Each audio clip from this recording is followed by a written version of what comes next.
జనరల్‌గా పాస్టర్స్ ఎప్పుడైనా అంటే అతిథులుగా వచ్చినా, ఎప్పుడొచ్చినా వాళ్ళు ఏం జనరల్‌గా తీసుకోరు. వీళ్ళు ప్రసాదాలు పెడతారనో, బలవంతంగా లేకపోతే వాళ్ళు పెట్టే ఫుడ్ దేవుడి దగ్గర పూజ చేస్తారనో జనరల్‌గా మీరు ఎప్పుడైనా అటు సైడ్ వెళ్ళినప్పుడు వాళ్ళ ఫుడ్ ఐటెమ్స్ తిన్నారా మీరు? సి ఫస్ట్ ఆఫ్ ఆల్ వాళ్ళ దగ్గరికి ఇప్పటిదాకా వెళ్ళలేదమ్మా. ఓకే. ఎప్పుడు వాళ్ళే వెళ్ళలేదు. మీ వరకు వచ్చారు. ఒక్కసారి మాత్రం వీకేఆర్ అనే ఒక స్టూడియోకి వెళ్ళటం జరిగింది. విజయ్ కుమార్ అనే ఒకళ్ళ స్టూడియోకి వెళ్ళినప్పుడు వాళ్ళు కొంత ఫుడ్ ఆఫర్ చేశారు. ఎందుకంటే మధ్యాహ్నం పూట జరిగింది కాబట్టి మేము ప్రశాంతంగా తిన్నాం. మాకే ఇబ్బంది లేదు. ఎందుకంటే వాళ్ళు ఫుడ్ని ఒకవేళ మేము దేవుడికి అర్పించాము అన్నా సరే, వేరే దేవుడికి అర్పించిన దాన్ని తింటే మిమ్మల్ని చంపేస్తాననే అంత సైకో నా దేవుడు కాదు. వేరే దేవుళ్ళకి పెట్టిన ప్రసాదం తింటే నేను చచ్చిపోతానన్న భయం నాకు లేదు. ఎందుకంటే అంత పిరిగితనంగా నా దేవుడు నన్ను తయారు చేయలేదు. నేను తిన్నా. అలాగే ఇక్కడికి వచ్చినప్పుడు కూడా మేము ప్రతిరోజు ఏది తిన్నా కూడా భగవంతుడికి అనుకుని తింటాం. నేను ఈవెన్ ప్లేట్లో భోజనాన్ని తినేటప్పుడు కూడా కళ్ళకద్దుకొని భగవంతుడికి నమస్కరించుకుని తింటాం. కానీ పాస్టర్లకు పెట్టేటప్పుడు వాళ్ళకి ఏ విధమైన ఫుడ్ కావాలో అలాగే పెట్టాం మేము. ఎందుకంటే వాడిని గౌరవించటము అంటే వాడి విశ్వాసాన్ని కూడా గౌరవించటం. ఆ విశ్వాసాన్ని నేను పాటించక్కర్లా, కానీ వాడి పాటించే విశ్వాసాన్ని నేను బ్రేక్ చేయకూడదు. కాబట్టి వాడికి కావాల్సినది కానీ పెట్టాం. Okay sir. అది నా సంస్కారం, సనాతన ధర్మం నాకు నేర్పిన సంస్కారం. జనరల్‌గా ఇప్పుడు బాగా అందరి చెవులలో వినిపించేది ఏంటంటే బైబిల్ వర్సెస్ భగవద్గీత. అసలు ఈ రెండిటికి డిఫరెన్స్ ఏంటి? బైబిల్ వర్సెస్ భగవద్గీత డిఫరెన్స్ చెప్పాలంటే నిజంగా ఒక్క మాటలోనో ఒక నిమిషంలోనో చెప్పగలిగేది కాదమ్మా. కానీ కొంత బేసిక్ ఫిలాసఫీ ఒకటి చెప్తాను నేను. ఈరోజు బైబిల్ మొత్తం మీరు చూసుకున్నట్లయితే కనుక అదేం చెప్తారు? యేసుక్రీస్తు స్వయంగా చెప్పిన మాటల కాదు, యెహోవా స్వయంగా చెప్పిన మాటల కాదు, ఓ 40 మంది వ్యక్తులు కూర్చుని రాసిన బుక్. ఈ 40 మంది ఒక చోట కూర్చుని నువ్వేం రాసావు, నేనేం రాయాలి, ఇందులో నువ్వు ఆల్రెడీ చెప్పావు కాబట్టి ఈ విషయం నేను చెప్పక్కర్లేదు అనుకుని ప్లాన్డ్గా సిస్టమేటిక్గా రాసిన బుక్క అని చూడండి. కాదు. పాత నిబంధన అని ఒక బుక్ ఉంటుంది. 39 పుస్తకాలు ఉంటాయి దాంట్లో. దాంట్లో ఒక 23,000 చిల్లర వచనాలు ఉంటాయి. అలాగే కొత్త నిబంధనకు వచ్చేపాటికి 27 పుస్తకాలు ఉంటాయి.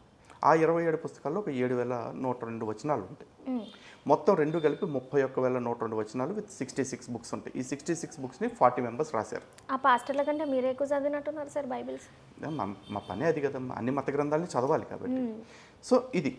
కానీ భగవద్గీత వచ్చేపాటికి పేరులోనే చూడండి, భగవద్గీత. ఇందులో భగవంతుడు స్వయంగా చెప్పిన మాట. అందుకే ఎక్కడికక్కడ కృష్ణుడు చెప్పిన మాటని శ్రీకృష్ణ ఉవాచ అని చెప్పరు, భగవాన్ ఉవాచ అని చెప్తారు. భగవంతుడు చెప్తున్న దాన్ని దివ్య దృష్టితోటి సంజయుడు చూస్తూ ధృతరాష్ట్రుడికి చెప్పాడు. దీన్ని వ్యాసుల వారు మహాభారతంలోని భీష్మ పర్వంలో ఉన్న 18వ అధ్యాయం నుంచి 25వ అధ్యాయం వరకు 42వ అధ్యాయం వరకు క్లియర్గా రాయటం జరిగింది. ఇది పూర్తిగా భగవంతుడు స్వయంగా చెప్పిన మాట. బైబిల్లో ఏముంది అంటే మొదటి నుంచి చివరి వరకు ఒక్కటే మాట, దేవుణ్ణి నమ్మండి లేకపోతే చచ్చిపోతారు, దేవుణ్ణి నమ్మండి లేకపోతే చంపేస్తారు, దేవుణ్ణి నమ్మండి మీరు పరలోకానికి పోతారు అని చెప్పారు. దేవుణ్ణి నమ్మిన వాడు ఎన్ని పాపాలు చేసినా పర్లేదు, యేసుని రక్షకుడిగా అంగీకరిస్తేనే వాడికి పరలోకం వస్తుంది. ఎన్ని మంచి పనులు చేసినా కూడా దేవుణ్ణి నమ్మకపోతే వాడికి పరలోకం రాదు. ఇది క్రిస్టియానిటీ చెప్తున్న సిద్ధాంతం. బైబిల్లో ఉందా, పాస్టర్లు చెప్తున్నారా? బైబిల్లో ఉందే వాళ్ళు చెప్తున్నారు. బైబిల్లో ఉందే వాళ్ళు చెప్తారు. కొంతమంది కవరింగ్ చేసుకోవడం కోసం ఈ మధ్య చెప్తున్నారు, నువ్వు కేవలం యేసుని నమ్మేసి చెడ్డ పనులు చేస్తే ప్రయోజనం లేదు అని చెప్పేసి అంటారు.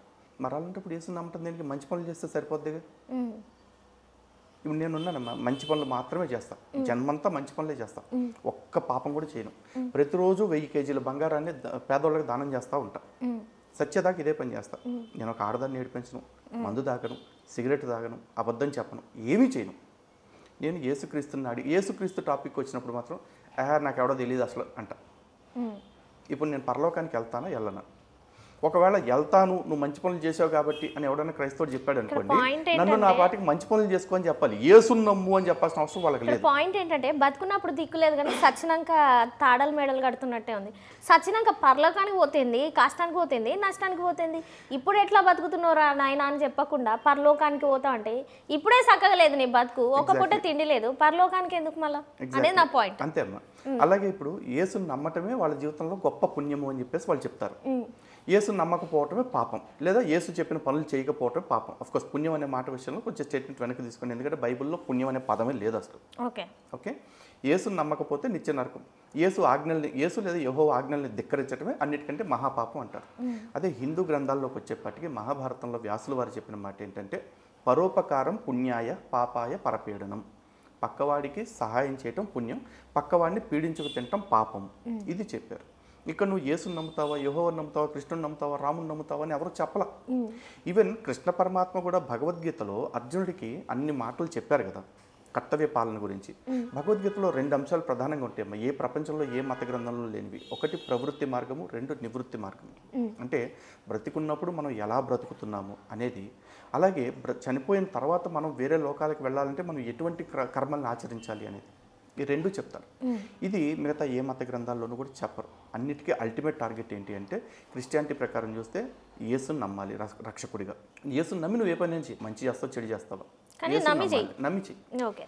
అలాగే ఇస్లాం ప్రకారం చూస్తే అనుకోండి, అల్లాని సర్వశక్తిమంతుడైన దైవంగా, మహమ్మద్ ప్రవక్తని అంతిమ దైవ ప్రవక్తగా, ఇస్లాం యొక్క గ్రంథం ఉంది ఖురాన్ని అంతిమ దైవ గ్రంథంగా విశ్వసించాలి.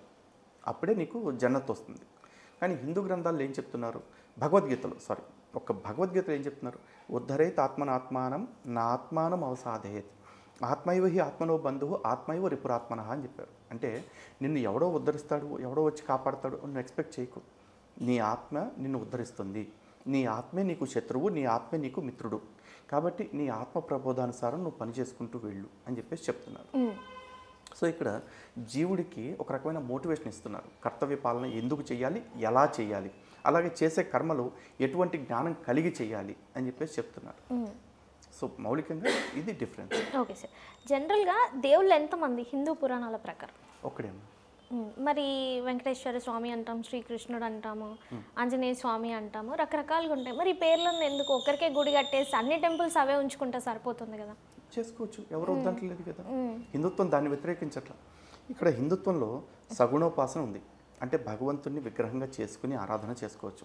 అలాగే నిర్గుణ పరబ్రహ్మ ఆరాధన కూడా ఉంది. అంటే భగవంతుడికి ఎటువంటి అంటే సాకారోపాసన, నిరాకారోపాసన, నువ్వు విగ్రహంతో చేయొచ్చు, విగ్రహం లేకుండా కూడా ఆరాధన చేయొచ్చు.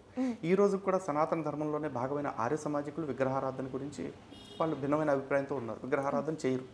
వాళ్ళని ఎవరో నువ్వు హిందువు కాదు అని మనం అనట్లేదుగా. అలాగే సాధువులు, సన్యాసులు, సత్పురుషులు చాలామంది ఉన్నారు. వాళ్ళు తపస్సులో ఉంటారు. వాళ్ళు ఎదురుగా విగ్రహం పెట్టుకోరు. కానీ ఆ స్థాయి వ్యక్తులు అందరూ ఉంటారా?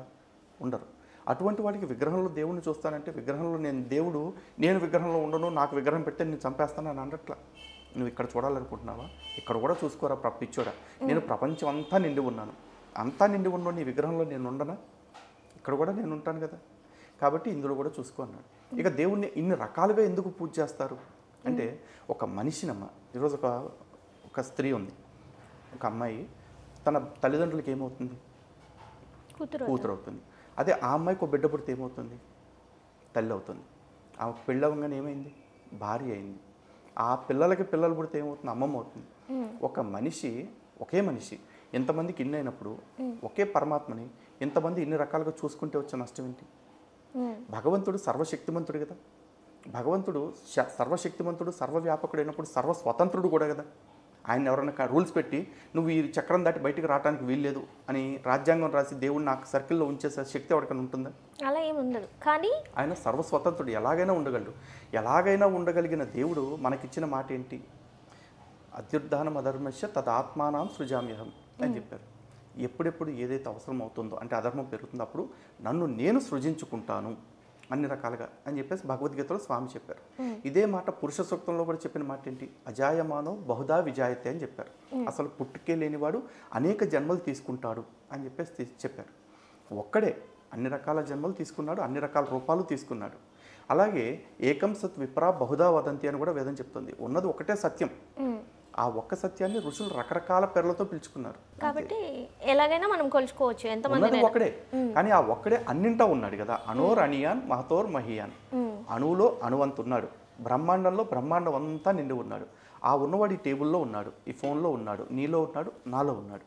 కానీ మీలో దేవుణ్ణి చూసేంత శక్తి నాకు లేదు. శక్తి లేదు ఇన్ ద సెన్స్, ప్రతిదానికి ఒక్కొక్క భిన్నమైన పర్పస్ ఉంటుంది. ఇప్పుడు ఈ ఫోన్ ఉంది, ఫోన్లో కూడా భగవంతుడు ఉంటాడు. కానీ ఫోన్లో నేను భగవంతుడిని చూడటం ఫోన్ పర్పసా? కాదు. నేను కాల్స్ మాట్లాడుకోవటం, మొబైల్ నెట్ ద్వారా నాకు కావాల్సిన డేటా సేకరించుకోవటం, ఇవన్నీ కూడా ఉన్నాయి. కానీ విగ్రహం అనే దానికి ఇంకో పర్పస్ ఉందా? లేదు. కేవలం నేను ఆరాధించటం మాత్రమే దాని పర్పస్.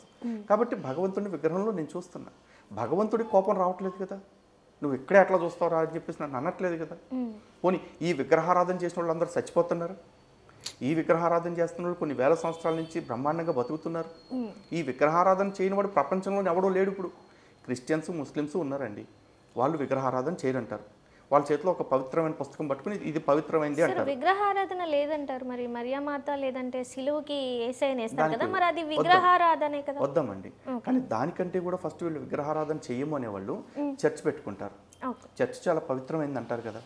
ఇప్పుడు ఆ చర్చ్లోకి వెళ్ళి నేను మూత్రం చేస్తాను అనుకోండి, ఒప్పుకుంటారా? వాళ్ళు చర్చ్ కూడా ఎలా సార్, ఒక హాల్ని లీజ్కి తీసుకొని చర్చ్ అంటారు. అంతే. ఇప్పుడు ఇవన్నీ నిజాలు మాట్లాడామనుకోమ్మా, మళ్ళీ మనోభావాలు మట్టి గిడిచిపోయినాయి అని చెప్పేసి అంటారు. మన ఎందుకు? ఇప్పుడు చర్చిలోకి వెళ్ళి నేను మూత్రం చేస్తాను, ఒప్పుకుంటారా? ఎందుకు ఒప్పుకోరు? చర్చ్ అనేది కేవలం ఒక ప్రదేశమే కదా, భగవంతుడు ఇక్కడ ఉండట్లేదు కదా. బైబిల్లోనే చెప్పాడుగా, హస్తకృత ఆలయములందు దేవుడు నివసింపుడు అని చెప్పేసి.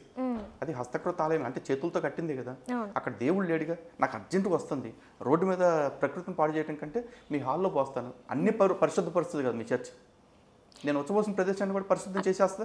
అక్కడ పరిశుద్ధమేమో పక్కన పెడితే వీళ్ళ మనోభావాలు దెబ్బతింటాయి. వీళ్ళే చెప్తారు ఓన్లీ బైబిల్లోనే ఉంటుంది. అక్కడ విగ్రహారాధన లేదు, ఒక చోట మేము దేవుడిని చూడట్లేదు అనుకున్నప్పుడు అక్కడ కూడా దేవుడిని చూడొద్దు నువ్వు. పోనీ నీ పుస్తకం ఉంది, నీ పుస్తకం నీకు పవిత్రమైంది కదా, నేను ఆ పవిత్రమైన పుస్తకాన్ని అపవిత్రం చేస్తాను. లేకపోతే ఎవడో బైబిల్ తగలబెట్టేస్తే మహాపవిత్ర గ్రంథాన్ని తగలబెట్టేస్తాను గుండెలు బాదుకుంటాడు కదా.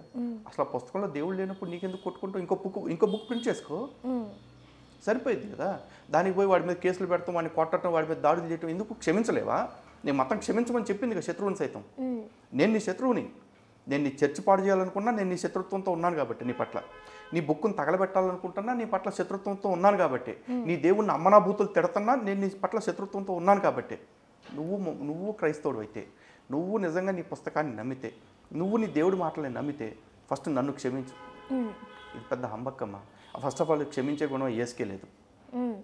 ఏసుకి అంత సీన్ ఉంటే ఏసు ఏం చెప్పాడు?